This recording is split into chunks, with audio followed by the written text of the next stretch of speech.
ওরা এখন জল খাচ্ছে এখানে, কারণ ওই রাস্তাটা ঘুরে পুরোটা আমরা এলাম, আর ওরা এখন এখানে জল খাচ্ছে। ক্রস করে এলাম, ওর জল খাওয়া হয়ে গেল। তো ওইখানে যে বরফগুলো আছে আপনারা হয়তো দেখতে পাচ্ছেন, ও হাজারো সাল পুরানা, মানে ওগুলো 1000 বছর পুরনো, আর ওই বরফ কখনো গলে না।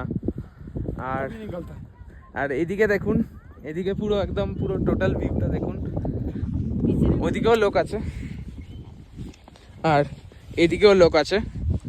সো আমরা এখন যাচ্ছি আমাদের গন্তব্যের দিকে, এখনো সময় লাগবে, আর বেশ মজাই লাগছে। খালি ওইটুকু রাস্তাটা খুব দুর্গম এবং খুব মানে ডেঞ্জারাস ছিল, কিন্তু এদিকের রাস্তাটা যখন আপনারা যাবেন, এদিকের রাস্তা ঠিক আছে, এদিকের রাস্তা নর্মাল আছে, কিন্তু ওইটুকু রাস্তা আপনাকে খুব মাথায় রেখে চলতে হবে, যে মানে খুব পেছন দিকে ওয়েট রাখতে হবে, এই যে দড়িটা আছে এইটাকে খুব সাবধানে ধরতে হবে, এগুলো কিন্তু মাথায় রাখতে হবে আপনাকে, এই হচ্ছে ব্যাপার।